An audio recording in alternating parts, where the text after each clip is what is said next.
What's up, everybody, and welcome back to the TNT Smoke Factory. Today, we're only about 1 month really away from the Yeah, college football season, so we're getting closer day by day. Just sit tight, like I said last you can video. smell it. Yes, it'll be here before you know it, I promise you. But today, we wanted to predict every week's, well, not every week, but week 1 through 7, and Yeah, then we'll do week 8 through 14, their biggest game and who we think will win. It's hard trimming these things down to only one game because a few of these weeks have a lot of yeah, great games, stacked. and I'd love to predict them all, but I can't for this video. We'll predict them later in the season. Yeah, Just week by one, week. yes, one game from each week, who we think will win it. And we got to start week 1. There's a lot of great matchups: LSU, Clemson, Alabama, FSU, but you know where we have to go, and that's Ohio State, Texas, the rematch of last year's Cotton Bowl. I'll let you start it off. Who you think will win this game? Okay, so a lot was said last year about Ohio State's $20 million football budget. Well, how about this year? Texas comes in with a $40 million That's football crazy. budget. Yeah, it seems like The crazy fact that numbers. people are willing to pour that much into a college team, I mean, I like it and I don't at the Yeah, same time. It's not like a bittersweet type of thing. yeah. I mean, $1 billion industry. So, hey, I love it. Actually, I'm enjoying these players being able to make the money that they're worth. If they're entitled or if they're worth it, pay them. Why Yeah. not? So, couple keys for each of the teams, though. Offensively, when we look at Texas, of course, we come in with well-known name Manning on the back Yeah. of the quarterback. So that already is going to carry a whole lot of weight. But that Manning name is facing a stout Ohio State defensive secondary. So I think what Texas has to do is not rely so much on his arm because this, you got to remember, this is his first major start. Yeah. First major start. You're doing that on the road and you're doing it in an environment like Ohio Stadium. Yeah, remember, Tennessee came in thinking Ohio Stadium was not that much of an environment. They found out real quickly. Arch Manning, if you don't come in prepared, which I doubt that'll happen to him, he'll find out really quickly. But what he needs is that running game. They have a great running back room. I think they need to rely heavily on that. The other next key is going to be that defensive front for Texas. Texas has a very stout defensive front.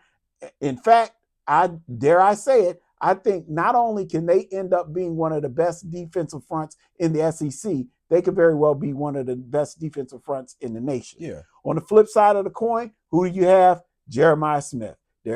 Texas has got to watch out for him. But remember, he did not perform that. That was his worst game of the CFP Of was the against Tech. season. Yeah, Yeah. because they played a very special bracket, sometimes even triangle defense around him to nullify him. So I think that comes in key. Ultimately, who wins this game and why? I look at this game really going to a negative for Ohio State. Everything is too new. Offensive coordinators new, defensive coordinators new, offensive line coaches new. They just have too many new things going on. I don't think it'll gel in week 1. I think this will, don't get your panties in a bunch, Ohio State.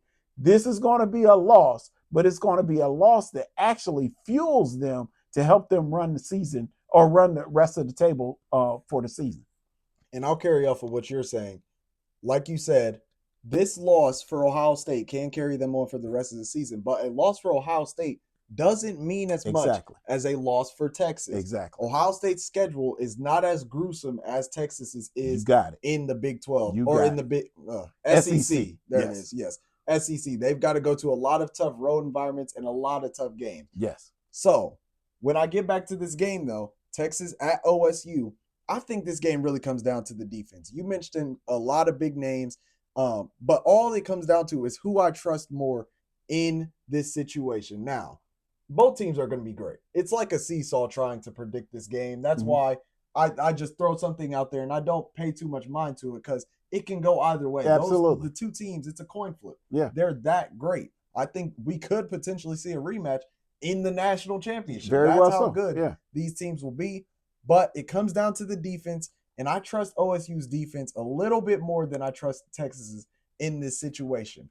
That's Not fair. only because of the crowd environment, but because Arch Manning, your first major start, you're going to have to stare down the best defensive player in the country Caleb Downs. Mhm. And then you look at that defense around him, Igbenogson, he's a good corner. He has penalty issues, but he's a good corner.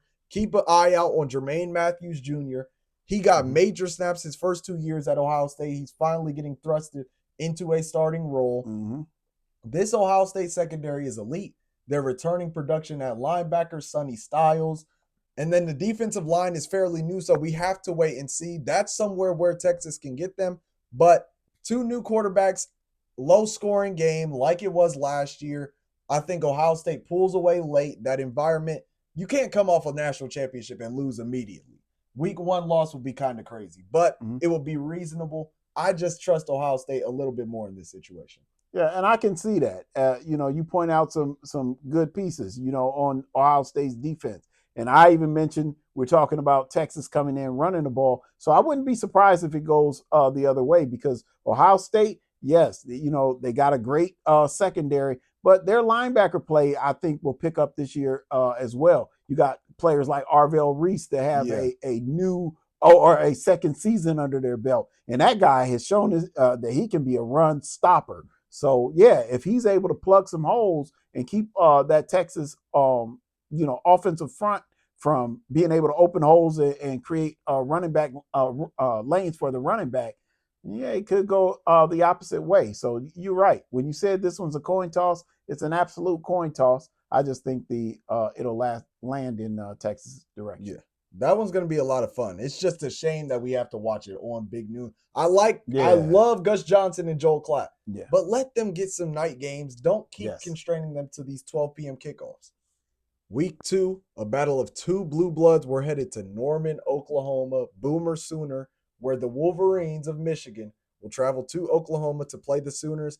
I anticipate a way different offense from the Wolverines this year. I agree. I think QB Bryce Underwood will be pretty good. I trust running back Justice Haynes, the transfer from Alabama, and an improved O-line. Yeah. They're going to be improved play calling. Yes. They're going to be able to run the ball like they always will. And now they truly have a 1-2 punch at quarterback who can bring some athletic ability on his legs. Yeah. The defense, they lost their 3 biggest stars to the draft, but they'll still be strong. They have been for the past 4 years. Now, Oklahoma, transfer John Mateer and Jayden Ott are going to have to put up Kyrie LeBron-type performances if Oklahoma wants to be anything this year. I don't trust the O-line. I don't trust the playmakers on the outside. Those 2 are really all they have going for them. So when you look at all that, the holes, the defense, they're coached by Venables. He's a great defensive coach. He'll have them ready to go, but he doesn't have the athletes that he had at Clemson. The scheme will be there, but the playmakers may not. I think Michigan, even though I don't expect Oklahoma to be great this year, goes into Norman and picks up a statement win. Bryce Underwood, in his first tough environment, goes to Norman, Oklahoma, picks up a statement win for the Wolverines, and I think they start to gain a little bit of momentum. Keep an eye out on Michigan this year. The schedule isn't too crazy. I don't think they'll be playoff contenders, but a great start to their rebuild, trying to get back to the national champions that they were 2 years ago. Yeah, and I like the setup that you gave it, although I think it's going to go in the other direction. For one reason and one reason only, really, and that's Brent Venables. I look at the way that he is able to organize a defense, and this being Underwood's first major test. It's on the road. It's the first time he's going to see a NCAA defense of that caliber. And when you really look at it, if you be honest about his tape from high school, I didn't really see him playing high caliber competition that really tested him. So in this environment, he's going to be tested. That defense it has some veteran players. They're going to know how to get after him. And then, just as you were bringing up, John Mateer, we cannot go too lightly on what it means production-wise for him to be a part of this OU offense. You got to remember, he threw for over 3,000 yards at Washington State last year, 29 touchdowns, and he ran for almost 1,000 yards. This guy can get it done. Yeah, he's a playmaker. He's a player. So I think his experience at QB can nullify some of that talent that Michigan's QB, has. And I think particularly if OU plays the possession game and runs that clock down on Michigan and starts telling Michigan we're going to force your freshman to make the plays at this level in order to win this game. I think that might be a little bit too much to ask of a freshman QB coming into this level of play, and I'm going to give that edge to Oklahoma in a close game. I think it'll be interesting. I just trust this Wolverines defense more than I trust OU's defense. They, even though they lost a lot, the Wolverines are always good on defense. And when times get tough on offense, like Michigan typically does, they'll be able to lean on that running game to pull them to victory. So if Underwood starts to struggle, get him involved in the run game a little bit more and get the run game involved in general a little bit more. I think the Wolverines pull out a close one. It'll be interesting. It'll be really good. Think so, but there's one factor that I didn't bring up that I really need to bring up. What is Brent Venables known for? Turning the ball over. Yeah. And I think if you bring a freshman QB into that environment, yes, he might even start trying to force some things with his legs. This guy, I'm telling you, go back and look at his high school film. He has not been hit, and he has not faced the caliber of competition that he's going to see, come these Saturdays in the fall. And I think some of that is going to be a shock for him.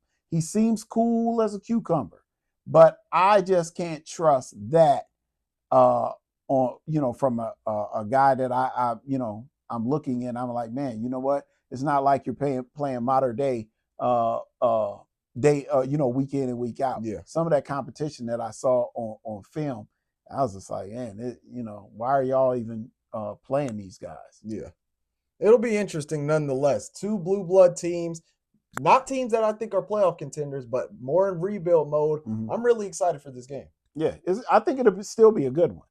Now if you love shootouts, I don't think you're going to enjoy this game. Don't tune in. Don't even tune in. Let's move on to week 3 now. We're headed to SEC territory down south for Florida versus LSU. And I got to say, I love what the Gators are doing this offseason.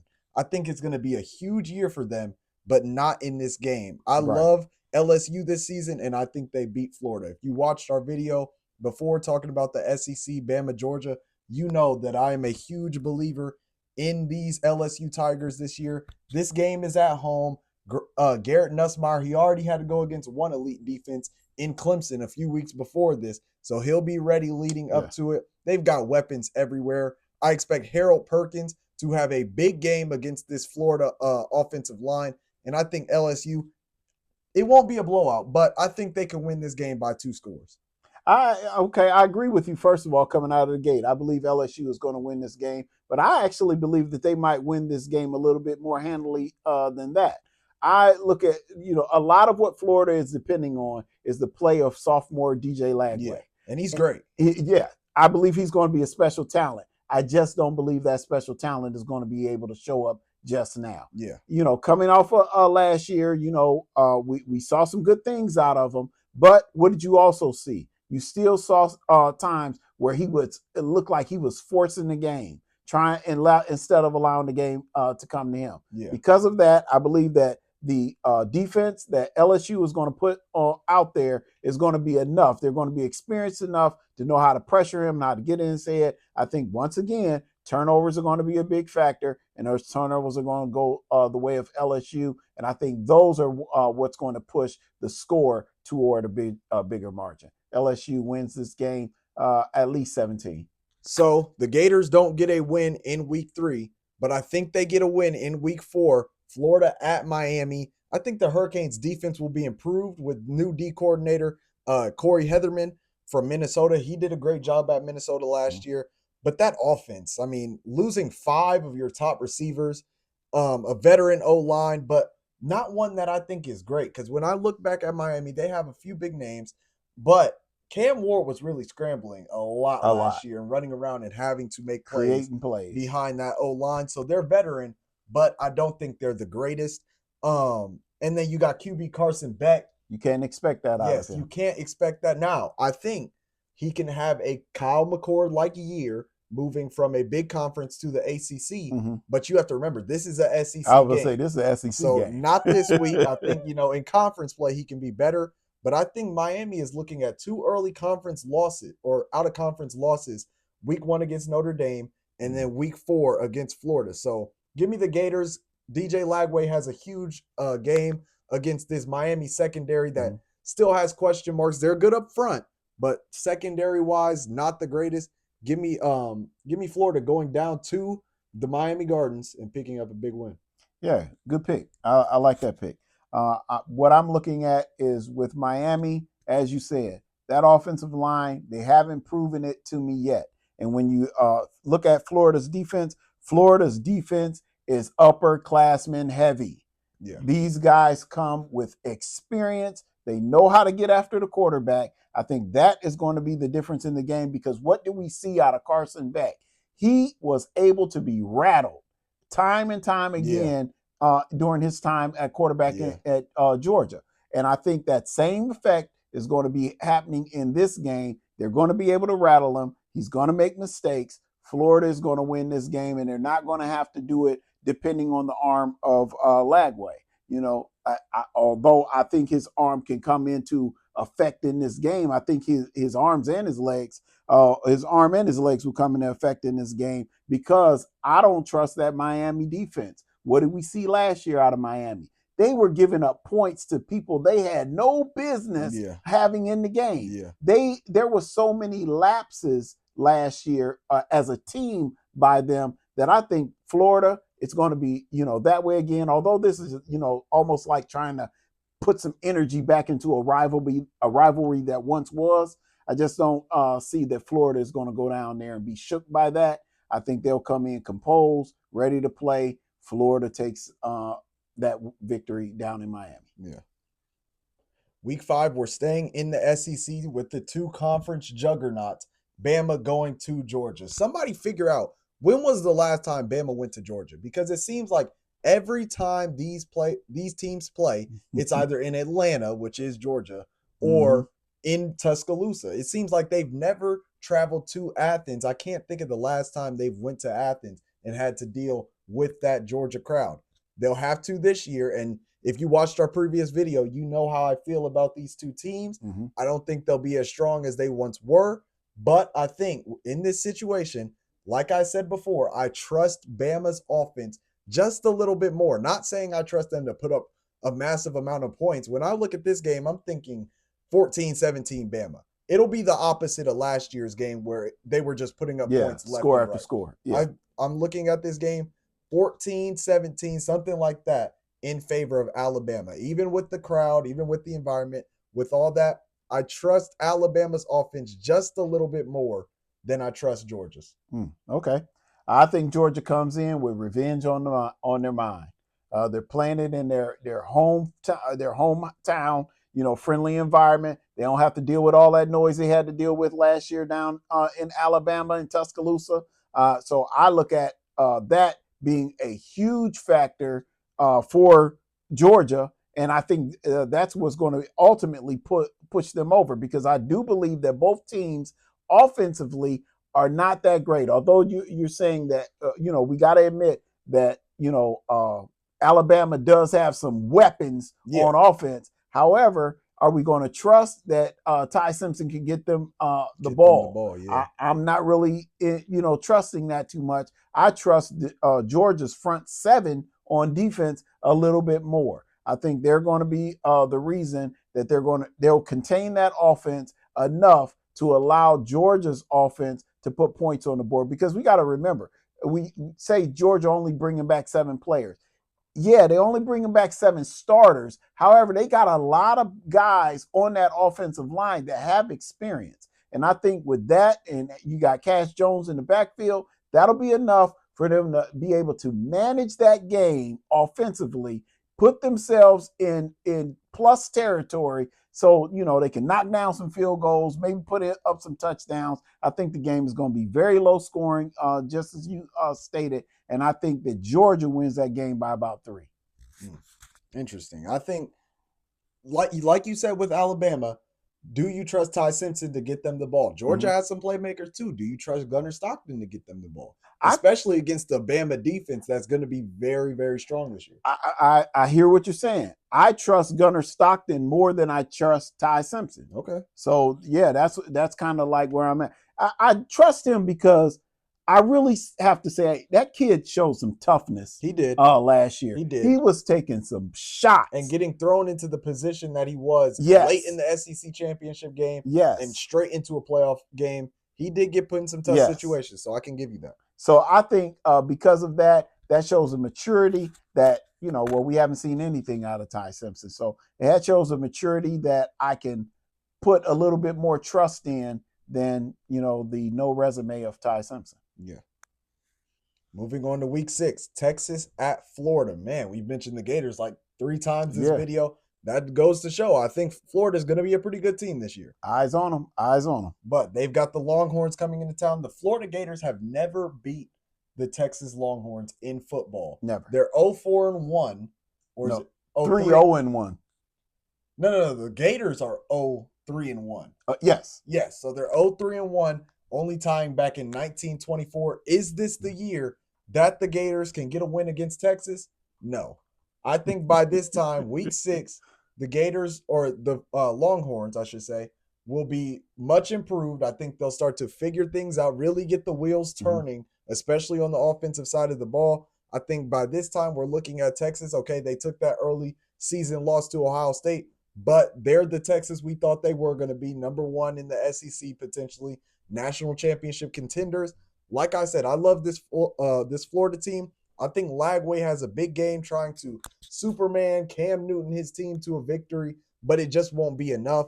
I think Texas, skill-wise and coaching especially, is better than this Gators team. So I think Texas walks out with the victory. Yeah, you have the saying is, it's not the X's and O's, it's the Jimmy and the Joes. Well, I think in this one, the X's and O's and the Jimmy and the Joes point in Texas' favor. Yeah. So I look for Texas to go down there. They got much more talent on the offensive and defensive sides of the ball. Their coaching by Sarkisian is going to be better than for what Florida offers. I mean, you got to think last year, Florida's coach was fighting for his job pretty much. So now we're coming off of that. Yeah, he might feel a little bit light a bit of pressure, but that seat is still semi-warm. It may not be hot as it was last year, but it's still semi-warm. And I just think that Texas is going to just have too much for Florida to handle. Florida has a great defense. I think that they're going to be able to handle Texas as far as a lot. It's not going to get as ugly as it did last year. Last year, what is 49-17 Texas. I don't think this game is going to get that ugly. I think it'll be much more competitive, but I still look at Texas probably winning by 2 scores. That's reasonable. I think Texas, I might even go bigger. I think they pull away late. Maybe 3 scores, but 2 touchdowns and a field goal. So by 17, something like that. Yeah. But inevitably, Texas will win this game. Yeah, I can see that. We might get into closer to desperation time. Yeah. And Florida starts trying to make some things happen and turning the ball over, creating some easy scores for Texas. All right, week 7. We said we'd only do half of the season. So this is it. Week 7, Red River rivalry. Texas and Oklahoma. This one's typically pretty fun, especially when they were back in the Big 12. Yeah. Lots of points getting put up, a bunch of big games. Caleb Williams going crazy, Kyler Murray. Just stars were born in the Red River rivalry. Yes. I don't think it'll be the same this year because Oklahoma just they're good, but they're not great, and they won't be able to compete with these better SEC teams. Texas, now you could say Texas is a little banged up at this point. They've had to play Florida, they've had to play Ohio State, so they've played some tough games. Yes, so they could fall into a trap here, but I just don't see it. I think that the Longhorns are just that much better than the Sooners this year. I just have to say it. So Texas wins probably by 3 scores, but it is a trap game. Yeah, you talked about the games that Texas would have played leading up to this point. I think that's going to bode in their favor because they'll be battle hardened. Yeah, injuries might come into play, and that could, injuries can always change the predictions of a game. But minus those injuries, they just have too much for OU to deal with. I look for Texas to win this one pretty big. Yeah. But the rivalry aspect, the emotion goes up. Yes. You don't want to lose. So, and like I said, this is a trap game. So the Longhorns, look out, but I still think that you win this game. Yeah. So that's weeks 1 through 7. Stay on the lookout for week 8 through 14. A lot of good games during the late half of the season. I just love this season because it seems like no week is a dull week this year. There's always matchups to look out for. And not only matchups, but multiple matchups. It's hard trimming this thing down to one because I want to predict the whole thing. But that's for later in the season when those weeks come up. Thank you guys for watching. Make sure you subscribe to all the channels listed below. And we'll see you on the next one.